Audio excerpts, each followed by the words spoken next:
ఫిలిప్పీ పత్రిక 2వ అధ్యాయం 12-13 వచనాలు చదువుదామండి. కాగా నా ప్రియులారా, మీరెల్లప్పుడూ విధేయులై ఉన్న ప్రకారము నా ఎదుట ఉన్నప్పుడు మాత్రమే గాక మరి ఎక్కువగా నేను మీతో లేని ఈ కాలమందును భయముతోను వణకుతోను మీ సొంత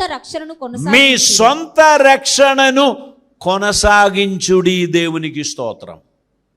రక్షణను కొనసాగించాలి. కొంతమంది బోధిస్తూ చెప్తారు, we are saved but the blood of Jesus. Now we are saved and all our sins have been forgiven. మన పాపములన్నీ క్షమింపబడి ఉన్నది. ఇక మీదట మనకు పాపము లేదు. వారేం చెప్తున్నారు తెలుసా? నా శరీరం తప్పు చేసింది, శరీరం సమాధికి పోతుంది కదా, నా ఆత్మలో ఏం తప్పు లేదు. అది చాలా పెద్ద దురుపదేశం.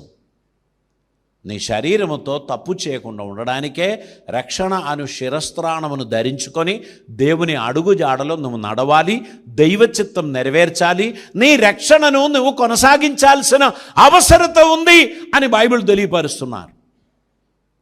So every day you need to walk with the Lord. Every day you need a washing. Every day you need to follow his footsteps. ఇది అయిపోయింది అని నమ్ముచున్నారు కొందరు. అది నిజమైనది కాదు. నీ రక్షణను కొనసాగింపనీయుడి అని అంటున్నారు. దేవునికి స్తోత్రం. మనం దీన్ని కొనసాగించాలి. ఇంకా మనం ముందుకు చదివినట్లయితే, ఎందుకనగా మీరు ఇచ్చయించుటకును కార్యసిద్ధి కలుగ చేసుకొనుటకును మన దయా సంకల్పం నెరవేరుటకై మీలో కార్యసిద్ధి కలుగజేయువాడు దేవుడే. దేవునికి స్తోత్రం. కనుక we need to be depended. మనం దేవునిలో డిపెండ్ అయి ఉండాల్సిన అవసరం ఉంది. మనలో కార్యసిద్ధి కలుగజేయువాడు దేవుడు గనక ఆయన మీద మనం డిపెండ్ అయి ప్రతిదినం విశ్వాస జీవితాన్ని కొనసాగించాల్సినటువంటి అవసరత ఉంది. దేవునికి స్తోత్రం. బైబిల్ చెప్తున్నారు, అందరూ పాపం చేసి దేవుడు అనుగ్రహించు మహిమను పొందలేకపోతున్నారు. గనక మనకు దేవుని సహాయం అవసరం, దేవుని కృప అవసరం. గలతీ పత్రిక 4వ అధ్యాయం 6వ వచనం చదువుదాం. మరియు మీరు కుమారులై ఉన్నందున నాయనా తండ్రి అని మొరపెట్టు తన కుమారుని ఆత్మను దేవుడు మన హృదయంలోనికి పంపెను. కాబట్టి నీవిక దాసుడవు కావు, కుమారుడవే. కుమారుడవైతే దేవుని ద్వారా వారసుడవు. దేవునికి స్తోత్రం. దేవుడు మనకిచ్చిన ఈ దత్తపుత్రత్వపు ఆత్మను మనం పొంది ఉన్న కారణమును బట్టి దేవునిలో మనం లీనమైపోవాలి. దేవుని మనస్సు మనలో ఉండాలి. దేవునికి ఇష్టలుగా మనం ముందుకు నడవాలి. మనలో నుంచి ప్రొడ్యూస్ చేయబడవలసినటువంటిది ఆత్మ ఫలమే. దేవునికి స్తోత్రం. దేవుని బిడ్డలు అని చెప్పుకుంటూ శరీర ఇచ్చలు నెరవేర్చువారిగా మనం ఉండకూడదు. ఆత్మ ఫలము ఏదనగా ప్రేమ, సంతోషం, సమాధానము, దీర్ఘశాంతము, దయాలుత్వము, మంచితనము, విశ్వాసము, సాత్వికము, ఆశా నిగ్రహము. ఇట్టి వాటికి విరోధమైన ఈ 9 అనుభవాలు కలిగిన ఒక ఫలమే ఆత్మ ఫలము. ఏమనగా ప్రేమ, సంతోషం, విశ్వాసం, దీర్ఘశాంతం, సమాధానం, దయాలత్వం, మంచితనం, చివరిగా ఆశా నిగ్రహం. ఇవి ఒక వ్యక్తిలో ఉన్నదనుకోండి, అతడు ఖచ్చితంగా దేవుని ఆత్మకు లోబడిన వాడిగా జీవించగలడు. కనుక దేవుణ్ణి మనం అడగవలసింది, దేవా ఆత్మ ఫలమును ప్రొడ్యూస్ చేయ వ్యక్తిగా నన్ను మార్చు దేవా, నీ చిత్తం నా జీవితంలో నెరవేర్చు ప్రభువా, నీకిష్టునిగా నేను ఉండడానికి నాకు సహాయం చేయ ప్రభువా అని ప్రార్థన చేయాలి. ఇది చాలా క్రూషియల్, ఇది చాలా అసాధ్యమైన విషయం. దీనికి మనకు దేవుని అపారమైన కృప ఉండాల్సిందే. దేవుని కృప లేనివాడు ఆత్మ ఫలమును ప్రొడ్యూస్ చేయడానికి కుదరదు.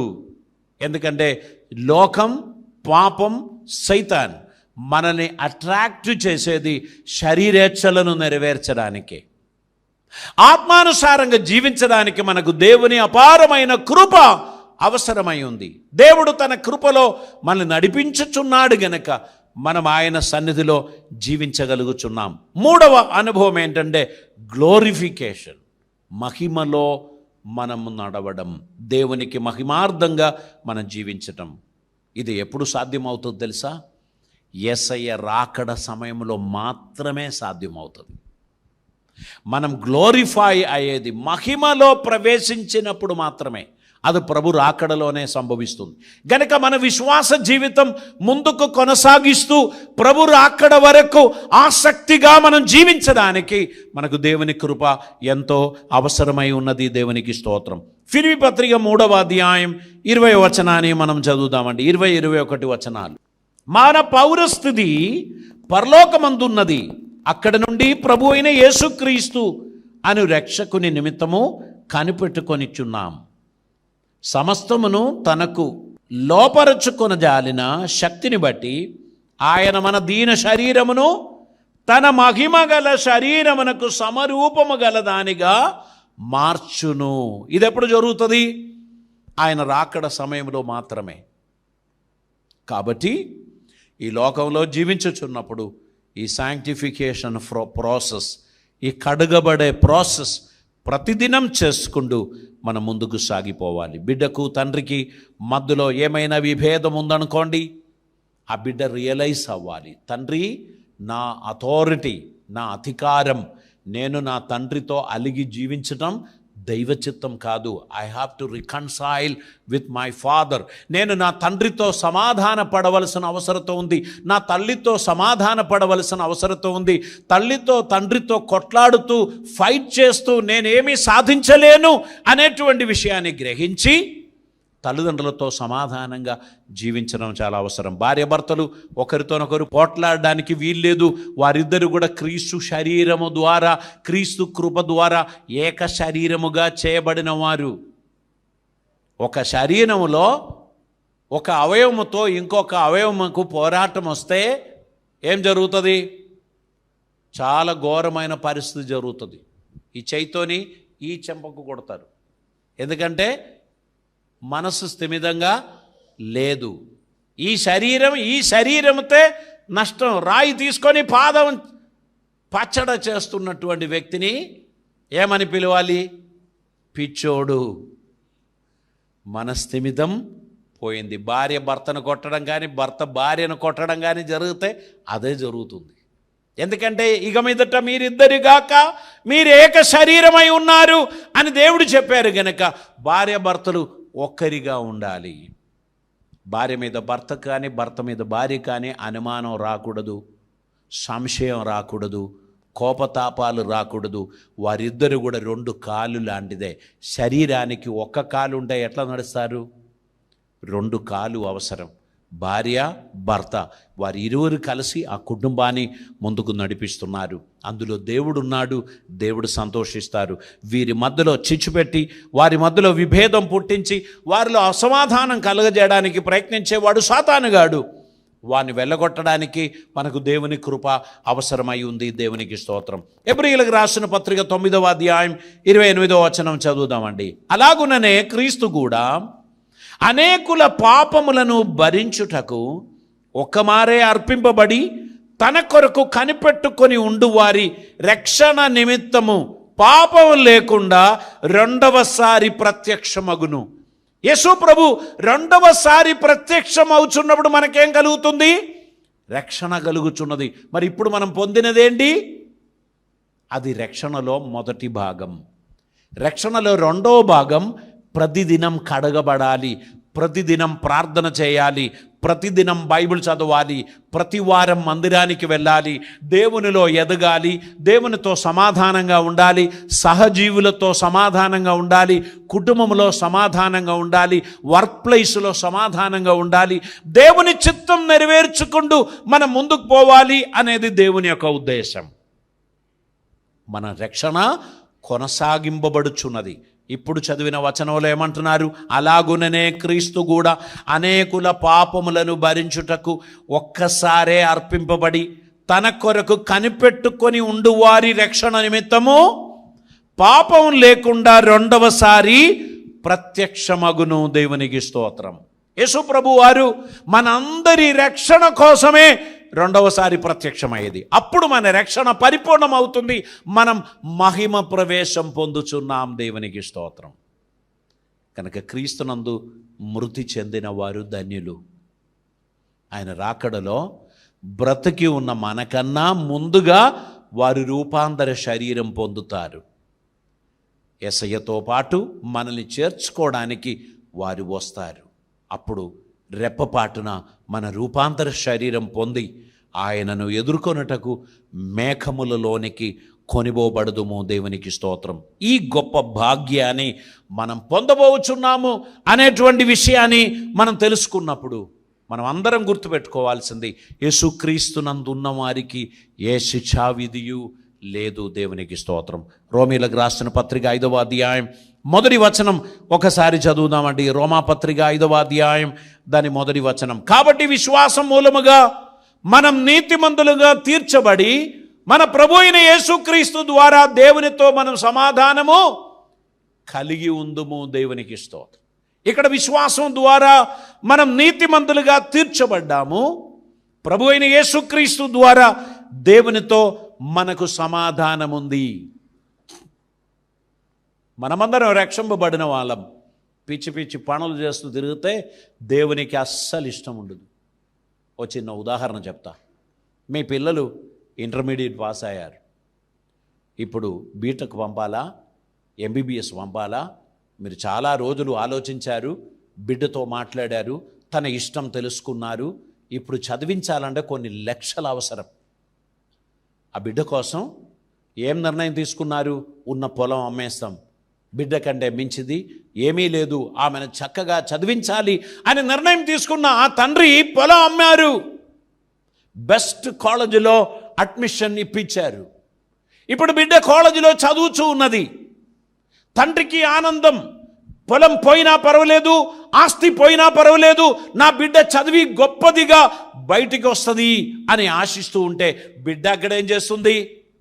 నైట్ క్లబ్బులలో పోయి ఆడుతూ, డ్రగ్స్ వేస్తూ, పిచ్చి కథలు చేస్తూ తిరుగుతూ ఉంటే ఆ తండ్రి మనసులో ఉన్న దుఃఖం ఏంటి తెలుసా? బంగారం లాంటి భూమి పోయింది, అటు అది చదవడం లేదంట. ఈ తండ్రి ఏం చేస్తారు? అక్కడికి పోతారు. ఏయ్, చదువుతావా లేదా? గట్టిగా వార్నింగ్ ఇస్తారు. ఎందుకు తెలుసా? నువ్వు సక్సెస్ అవ్వాలనేదే నా కోరిక. నీవు ఎంబీబీఎస్ పాస్ అయ్యి డాక్టర్ కావాలనేది నా కోరిక. అందుకొరకు నేను పెట్టుబడి పెట్టాను. You cannot neglect the value. తండ్రి కోపం చూపిస్తూ గద్దించి 2 వార్నింగ్ ఇచ్చారు. ఇప్పుడు బిడ్డకున్న ఫ్రీడమ్ అంతా తీసేశారు. ఫోన్ తీసేసుకున్నారు. నువ్వు అవి చేయడానికి వీల్లేదు, ఇవి చేయడానికి వీల్లేదు, నువ్వు ఖచ్చితంగా చదవాల్సిందే. ఎవ్రీ వీక్ కాల్ చేస్తారు కాలేజీకు. బిడ్డ అటెండెన్స్ ఎట్లా ఉంది? వస్తున్నారండి. చదువుతున్నారా? చదువుతున్నారు. వచ్చినప్పుడు అక్కడ ఉన్నటువంటి ప్రొఫెసర్స్ నంబర్స్ తీసుకున్నారు, కాల్ చేస్తున్నారు. ఎలా చదువుతుంది, ఎలా ఉన్నది, క్రమశిక్షణ ఎలా ఉంది, డిసిప్లిన్ ఎలా ఉంది, అన్నీ ఈ తండ్రి మానిటర్ చేయడం ప్రారంభించారు. బిడ్డకు లావారిష్గా తిరగడానికి వీలు లేకుండా చేశారు. ఇప్పుడు ఆ బిడ్డ క్రమశిక్షణగా చదువుతూ ఉంది. నేను అలా ఇలా ఉంటే కుదరదు, అది డాడీకి ఇష్టం లేదు. ఇప్పుడు నీ తండ్రి కూడా చేసే పని అదేనండి. ఒక కురియన్ గారికి చెప్పారు, గట్టిగా బోధించు, తప్పు చేయకుండా సరిగా నా మార్గంలో వారు నడిచినట్లు చెప్పు. అలాగా దేవుని వాక్యం సూటిగా విత్తబడి హృదయమును దేవునిలో లీనం చేసి చక్కగా నడిపించే మార్గం దేవుడు చేస్తున్నాడు. ఎందుకు తెలుసా?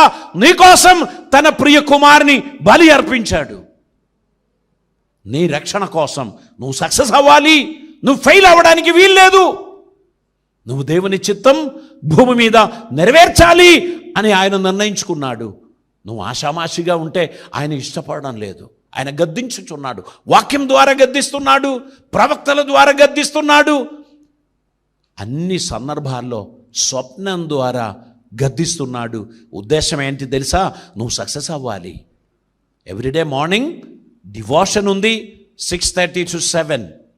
How many of you are attending devotions?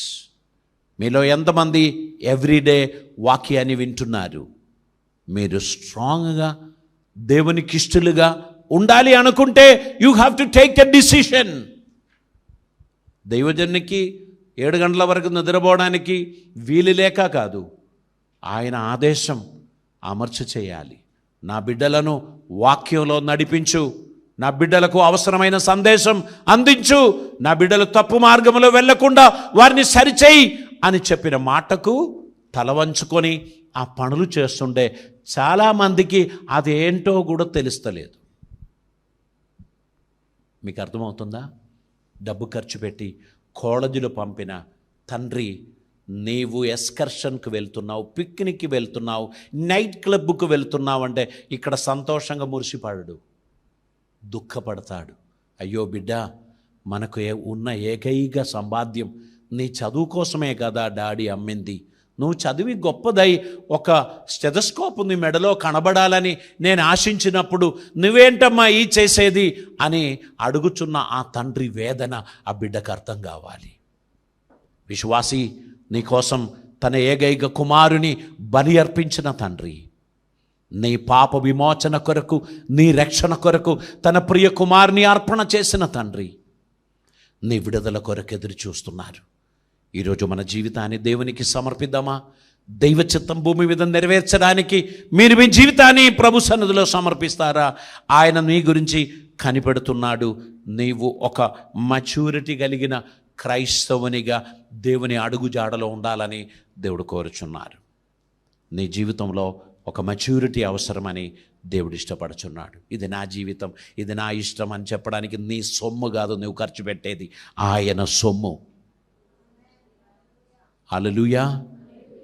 ఎందరో కోవిడ్లో పోయారు, నిన్ను దేవుడు కాపాడాడు, నిలబెట్టారు. నీవు ఉండాలని, నీ ద్వారా తన చిత్తం నెరవేరాలని ఆయన ఆశించుచున్న ఆ కార్యములు నువ్వు గుర్తుపట్టి, తండ్రి నేను నా జీవితం నీకు అంకితం చేస్తున్నాను, ఈ రక్షణను నేను కొనసాగిస్తాను తండ్రి అని చెప్పి ప్రభు చిత్తానుసారంగా నడవడానికి మన జీవితాన్ని మనం సమర్పించాలి. దేవునికి స్తోత్రం. ఒక విలువైన పరికరం చాలా డబ్బు పెట్టి కొనుక్కొని ఇంటికి తీసుకొచ్చి అది ఆపరేట్ చేస్తుంటే అది పని చేయడం లేదు. మీకు ఎట్లా అనిపిస్తుంది? లక్షలు ఖర్చు పెట్టి తీసుకొచ్చిన ఈ వస్తువు పని చేయకుండా పోతుంది, అది ఖచ్చితంగా పని చేసి తీరాల్సిందే కదా. మన కొరకు దేవుడు ధర చెల్లించాడు. మనమందరం ఆయన ఇష్టం భూమి మీద నెరవేర్చడానికి ఆయన మనల్ని పిలిచాడు. ఇప్పుడు మనం ఆయన కొరకు వాడబడడం లేదు, ప్రయోజనకరంగా లేదు అంటే ఆ తండ్రి హృదయంలో ఎంత దుఃఖం ఉంటుంది. జీవితాన్ని సరి చేసుకుందాం, దేవునికి ఇష్టలుగా సమర్పిద్దాం. Lord I surrender my life. ఈరోజు ఎంతమంది మీ జీవితాన్ని సంపూర్తిగా దేవునికి అంకితం చేస్తారు? ఇది ఒక రొటీన్ సందేశం అని అనుకోకండి. The Lord touched your heart. మీ హృదయాన్ని తాకిన సందేశం. ఈ దినమందు దేవుని సన్నిధిలో ఒక నిజమైన సమర్పణ కలిగి, ప్రభు ఆషామాషిగా జీవించిన నా జీవితానికి ఒక ముగింపు కలుగచేసి, ఒక న్యూ బిగినింగ్ ఓ రీస్టార్ట్ కొరకు నేను ఇదిగో ముందుకు వస్తున్నాను. తల్లు వంచుదాం, ప్రార్థన చేద్దాం. ఎంతమంది చెప్పగలుగుతారు, ఇదిగో నా జీవితం నీకు అంకితం చేస్తున్నాను, నీ చిత్తం నా జీవితంలో నెరవేరును గాక, నీకు ఇష్టమైనట్లు నడవడానికి నా జీవితాన్ని నేను సమర్పిస్తున్నాను. ఎవరైనా ఈ నిర్ణయం తీసుకోగలరా? మీ రక్షణను గురించి మీరేమైనా ఆలోచించారా? అది ఉచితమే, కానీ మీరు దాన్ని కొనసాగించాలని దేవుడు కోరుచున్నారు. మీ రక్షణ పరిపూర్ణమైనప్పుడు మిమ్మల్ని తన చెంత చేర్చుకోవడానికి ఆ మహిమ స్వరూపి మీ కొరకు దిగి వస్తాడు. అప్పుడు వరకు ఈ రక్షణ కొనసాగించడానికి పిలువబడిన విశ్వాసి, నీ జీవితం దేవునికి సమర్పిస్తావా? ఒక నిజమైన సమర్పణ నువ్వు చేయడానికి ఇష్టపడినట్లయితే, నీ ఆషామాషి జీవితానికి ఒక ముగింపు కలగజేయడానికి ఇష్టపడుచున్నట్లయితే, డిసిప్లిన్ కలిగి దేవుని చిత్తం నెరవేర్చడానికి ఇష్టపడుచున్నట్లయితే, నేను మీ కొరకు ప్రార్థన చేయడానికి ఆశిస్తున్నాను. మీరున్నటువంటి స్థలంలో ఒక నిర్ణయం తీసుకోండి. నిలబడండి. మనం ప్రార్థన చేయబోచున్నాం. పరిశుద్ధాత్మ దేవుడు ఈ దినమందు మనల్ని దర్శించాడు. ప్రభువా, నీ చిత్తం నెరవేర్చడానికి ఇదిగో నేను వచ్చి ఉన్నాను. నీ ఆలోచన నాకు దయచేసినందుకు స్తోత్రం. నాకు ఇచ్చిన రక్షణ సంపూర్తి చేయడానికి ఇదిగో నా జీవితాన్ని సమర్పణ చేస్తున్నాను. నీకు ఇష్టడిగా ఇదిగో ఈ రోజు మొదలుకొని నీ ప్రత్యక్షత వరకు నీ చిత్తం నెరవేర్చడానికి నేను వచ్చుచున్నాను. నన్ను కరుణించు ప్రభువా, కృపచూపు ప్రభువా, నా లోపములను క్షమించు ప్రభువా. నా తలంపులలో, నా ఆలోచనలలో నీకు ఇష్టం లేనిదన్నీ నేను విడిచిపెడుతున్నాను. ఇదిగో నీ చిత్తం నా జీవితంలో నెరవేర్చడానికి నన్ను నేను సమర్పిస్తున్నాను. ప్రార్థన చేద్దాం. పరిశుద్ధుడైన తండ్రి, కృపామయుడైన దేవా, నీకు వందనాలు. అద్భుతమైన నీ సన్నిధి కొరకై స్తోత్రం. నీ బిడ్డలను మీరు దర్శించినందుకు స్తోత్రం. మీ పరిశుద్ధాత్మ మాతో మాట్లాడినందుకు స్తోత్రం. మా కొరకు మీరు ధర చెల్లించారు. నీ ప్రియకుమారుని ప్రాణత్యాగము ద్వారా మాకు ఇచ్చిన ఉచితమైన రక్షణ భాగ్యం కొరకు వందనాలు. దీనిని కొనసాగించడానికి ప్రతిదినం వాక్యం చేత ఉతక స్నానం చేస్తూ ముందుకు వెళ్ళడానికి సహాయం చేయండి. ఒక ఉత్తమమైన తీర్మానం మా జీవితంలో దయచేయమని, ప్రతి ఒక్కరిని ఆశీర్వదించమని ప్రభువా, రేపటి దినములలో నీ చిత్తం నెరవేర్చబిడలుగా మీ సన్నిధిలో ముందుకు నడవడానికి తగిన కృప మీరు మాకు దయచేయమని ప్రార్థిస్తున్నాం. కృపలతో నింపమని, అద్భుతములు జరిగించమని, ఈ ప్రియ బిడ్డలందరినీ ఆశీర్వదించింది నామ మహిమ కొరకు నడిపించమని, నీవే మహిమ పొందుమని యేసు పవిత్ర నామమున అడిగి ప్రార్థిస్తూ ఉంటున్నాం పరమ తండ్రి. ఆమేన్.